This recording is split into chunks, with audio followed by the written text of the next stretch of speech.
You're annoying others. Say that again? Look at your behavior. You're disturbing us. You're annoying everyone just for your own sake. Don't yell at me. I haven't done anything wrong.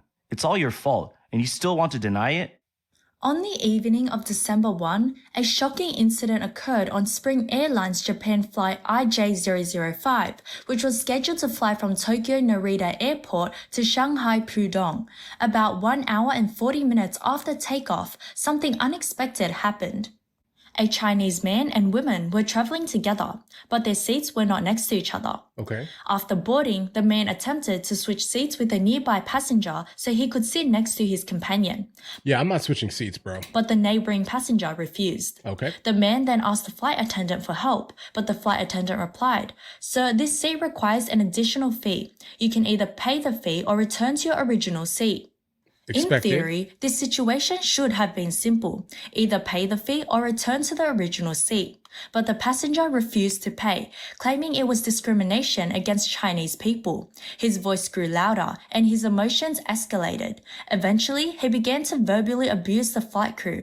The chief flight attendant quickly approached and warned, "Sir, if you continue like this, we will have to report to the captain." But the passenger ignored the warning and even attempted to rush towards the work area. According to sources, the man argued with the flight attendants for nearly 2 hours. In the end, the captain made a decision. The flight would turn back. Then, as passengers on the flight were exhausted and drifting in and out of sleep on the late-night flight, they suddenly didn't hear the usual announcement of "we are preparing to descend." Instead, they were greeted with the unexpected announcement that the flight was turning back. Oh, they're about to be pissed off.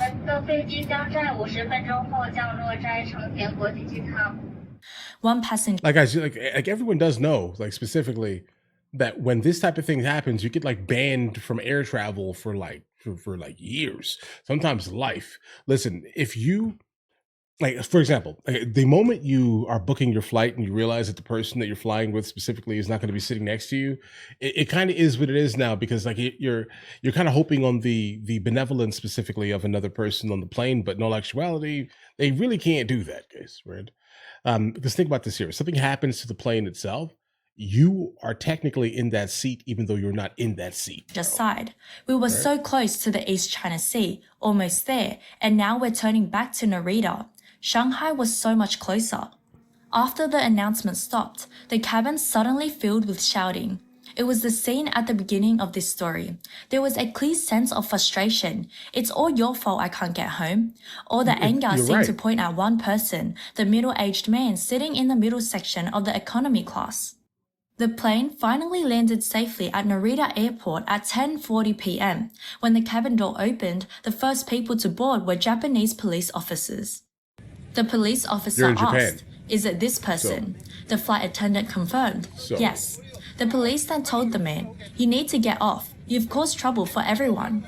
The once arrogant Chinese man's demeanor quickly changed when he saw the Japanese police standing in front of him. Unable to explain himself fully in Japanese, he could only ask the woman beside him to help translate. Please explain it to him. But the Japanese police were not swayed by this and quickly escorted him off the plane. All the Chinese passengers had to leave the plane and return to the airport. Many of the Chinese passengers should have already arrived in Shanghai, ready to go home, take a hot shower, and prepare for work the next day or attend other plans. Right, you messed up everyone's schedule. Because schedule. one person, they, along with passengers from other countries, were forced to return to the departure point. The feeling cannot simply be described as speechless. Don't you think you should know? What's the point of living? How can you still have the nerve to live? Don't go back to Shanghai. Just because you have no shame, don't drag us down with you. Hey, listen, Everyone that's valid. has to do extra work because of you. How old are you? Haven't your parents taught you anything? Is this fun? How can you still make that gesture? Come over here if you've got the guts. Don't walk away. Still so arrogant. Wait until you get out of the airport. If you're so rich, why are you flying economy? Don't close your eyes tonight. On Xiaohongshu, many passengers from the same flight that day couldn't help but vent their frustrations. One passenger was very direct in their comment. The person who caused the trouble bought a cheap ticket and sat in row 13. After boarding, he wanted to move to row 15 but refused to pay the 30 extra. RMB seat change fee. He argued with the crew for 2 hours and the entire flight had to turn back. Another passenger provided more details. The troublemaker asked to sit with his family when he first boarded the plane, but his family was seated in a row that required an additional 600 yen. When told to pay, he said, "We can sit in the free seats as long as we sit together." The flight that's not how attendant that works, refused, guys. and then he started causing a scene. Chinese vlogger Xiao Zheng, based in Japan, pointed out that this was a budget flight with Spring Airlines Japan.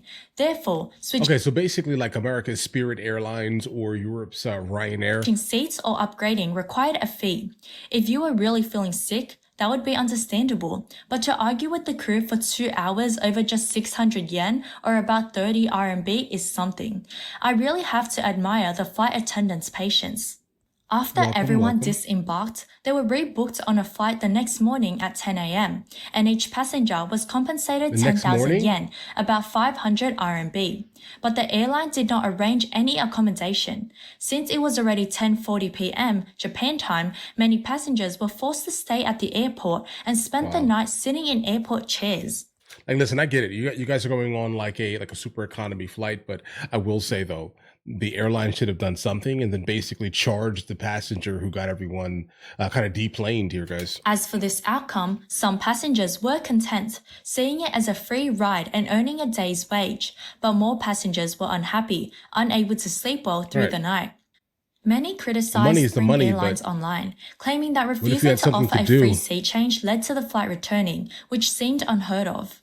But one passenger on the same flight shared, "You don't know how arrogant he was. I was afraid the flight attendants might break down. He kept saying the flight attendants threatened him.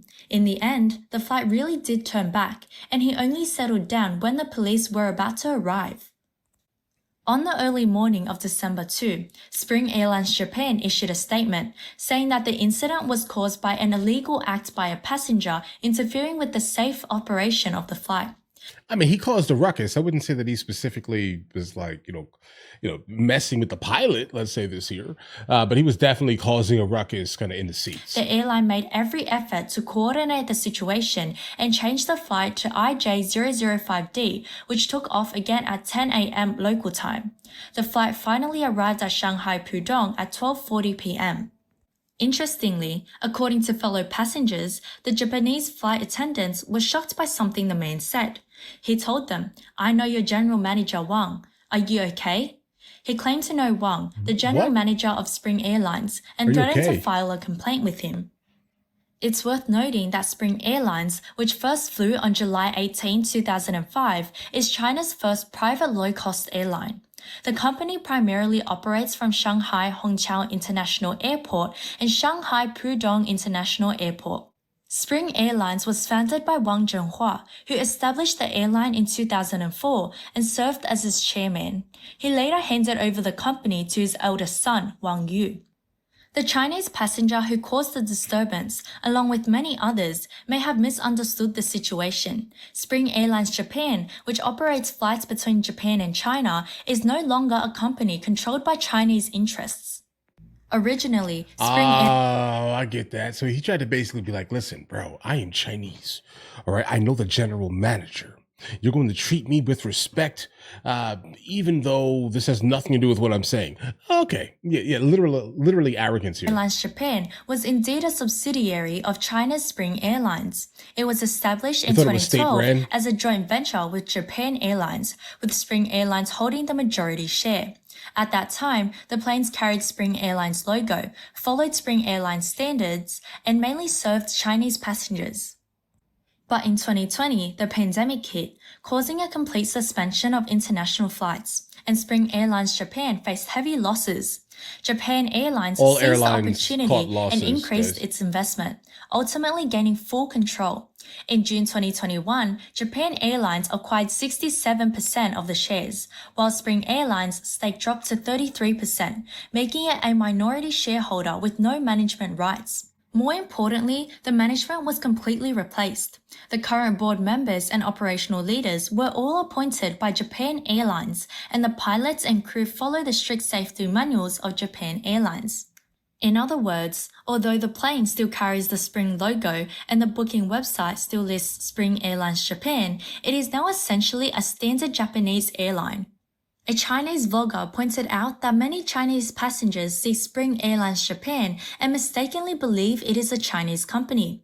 They might expect the same negotiable approach they are used to in China, but in reality, they are dealing with a company that follows strict Japanese rules and regulations. 这就像什么？就像你以为自己进了中餐馆。 guys, bro, that's why the guy was like, hey, listen, you're only treating me like this because I'm Chinese. That's basically why he said this.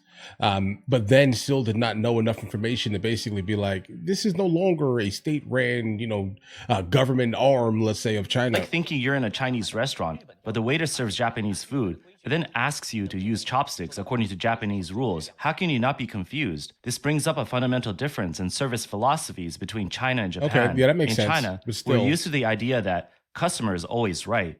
Many things can be negotiated, and if the seat is empty, what's the harm in sitting there? Rules are fixed, but people are flexible. Moreover, in many service industries at home, to avoid conflict, businesses might compromise, speak louder, be a little more assertive, and the issue could be resolved. But in Japan, rules are rules. Right. They are not for negotiation, Not at all. not for haggling, and certainly not for causing a scene. Right, unless you want to, spend life in prison, bro. Relax. Paying for a reserved seat means someone else has already paid for the right to that seat. If you don't pay, sitting there is unfair to the other passengers. Different More cultural importantly, norms. under Japan's aviation law, if you refuse to obey the captain's orders, cause a disturbance in the cabin, or interfere with the crew's duties, it constitutes an act of obstructing safe flight. The captain has the that's right why to they turn did the that. plane Okay. back, and the police have the authority to arrest you on the All right, spot. that This makes is no sense. joke. Article 73 of Japan's aviation law clearly states that violators can face a fine of up to 500,000 yen or even criminal detention. And this isn't over. After returning to China, this passenger may be placed on the blacklist of China's civil aviation, preventing them from buying tickets for a year or even longer. So the question is, was it worth causing a scene over a small seat fee? What I want to emphasize is that when traveling abroad, it's not about how much you spend or whether you feel wrong, but whether you understand the importance of following rules. You may dislike the rules and feel free to complain about them after returning, but when you're in that environment, you must comply. Absolutely. Because one person's stubbornness could ruin the plans of 136 others. One person's impulsive actions could cost the airline hundreds of thousands. And more importantly, you're not just representing yourself, but the image of Chinese tourists. The vlogger also calculated the airline's losses from this return flight, including extra fuel costs, additional landing and takeoff fees, passenger Charge the guy. compensation, crew overtime pay, and ground staff costs. The total loss amounted to at least 5 million yen, which is roughly 250,000 to 300,000 RMB. Now, if we compare this to the passenger seat fee of just a few dozen yuan, the airline's loss ratio is 5,000 to 1. The vlogger pointed out that this small amount of money ultimately led to the airline losing at least 5 million yen, or about 250,000 RMB. On top of that, 136 innocent passengers were forced off the plane and the flight was cancelled. When you do the math, this just doesn't add up, does it? 36个人跟着遭殃。 One person could cause trouble, and 136 others suffer. Among those passengers, there might be parents traveling with children, elderly people, and workers rushing back home for important matters. They did nothing wrong. They were simply sitting in their seats, but because one person's selfishness, they were all forced off the plane and had to spend the night on the cold airport floor. And all of this started because of a seat fee that cost just a few dozen yuan. The vlogger believes that the way Spring Airlines Japan handled this situation is something every Chinese airline should learn from. They're The not going captain to. was willing to accept a 5 million yen loss to turn the flight back. Why? Right. Because Wait, he proven. needed to send a message to all passengers. There are no expectations when it comes to rules. This is not heartlessness. It's being responsible to the 136 passengers who followed the rules. According to vlogger Xiao Zheng, the Chinese I can't even be passenger who angry. caused the disturbance was not detained and later rebooked on a flight with Junyao Airline to return to Wow. China. A subsequent report from Japan He learned stated that nothing. the police questioned the passenger, but this was not a case that warranted charges. The vlogger believes that while the passenger may not face as much responsibility as many assumed, he has already been heavily criticized on social media. Oh, definitely. The vlogger hopes that That's this what we're doing right incident now. will serve as a lesson for him. 说实话，有的时 Welcome, 候 welcome. 很多人说 To be honest, many people say that Chinese people are wealthier now, more confident, and have seen more of the world. But let me tell you, after traveling to so many countries over the past decade, based on my travel experience, I can confidently say that, in terms of tourist behavior, we rank near the bottom worldwide. Yeah, I don't know about that, bro. I'm going to stop this video here. I don't think that that Chinese tourists specifically are like at the bottom of the rungs here. Let's just say this here. They are moderately noticeable based off of like a good amount of like super flashy brands and things like that when you are traveling. But I wouldn't say that they're like the most troubling. I'd say we are, right? I don't want to throw us under the bus here, guys, but I definitely. You could spot the American. From matter of fact, you can hear the American, right, from afar in Europe at least. Right? You know immediately that's an American. That's an American right there, guys. Listen, here's the thing. I think the guy should have probably been charged with something specifically. The fact that the pilot basically chose to, for the most part, throw everyone else underneath the bus here and make them wait for all this time, even though they were closer to Shanghai than Japan in general, right, Narita, then why would you not just go? But I get it. Listen, it comes down to personal accountability and accountability. I understand the fact that we're teaching basically a lesson to everyone else specifically on the plane, but what did they have to do with it? You should have let them go and charge this guy like completely. And I mean like deeply charged him with everything you possibly could instead of just letting him go like back onto another flight. Basically allow him to book another flight after he had the plane deplaned, right? And 136 people were basically stuck now for 10 hours. You gave him money. I know that. You did. You gave him money, right? But did it matter? Did it matter? And the fact that this guy's like, hey, listen, this is a Chinese company. I'm going to do whatever I want, right? I'm going to basically adhere to my specifically, my specific cultural norms, not realizing fully, while also trying to name drop, not realizing fully that this company now specifically is Japanese ran, and all of the ideologies and the cultural norms are specifically Japanese now, not Chinese. I don't know, guys. I think he should have gotten charged. I would have personally billed him for having to turn the literal flight around. And then all of the money that I had to give to all the people, all right, for doing this, he should have had to pay, bro. I'm sorry. All right. I really like accountability. Like if you act like an idiot, all right, if you act stupid in public, if you do all these terrible things to people, I definitely think that you should be personally held responsible for these things, guys. Personal responsibility is key, guys.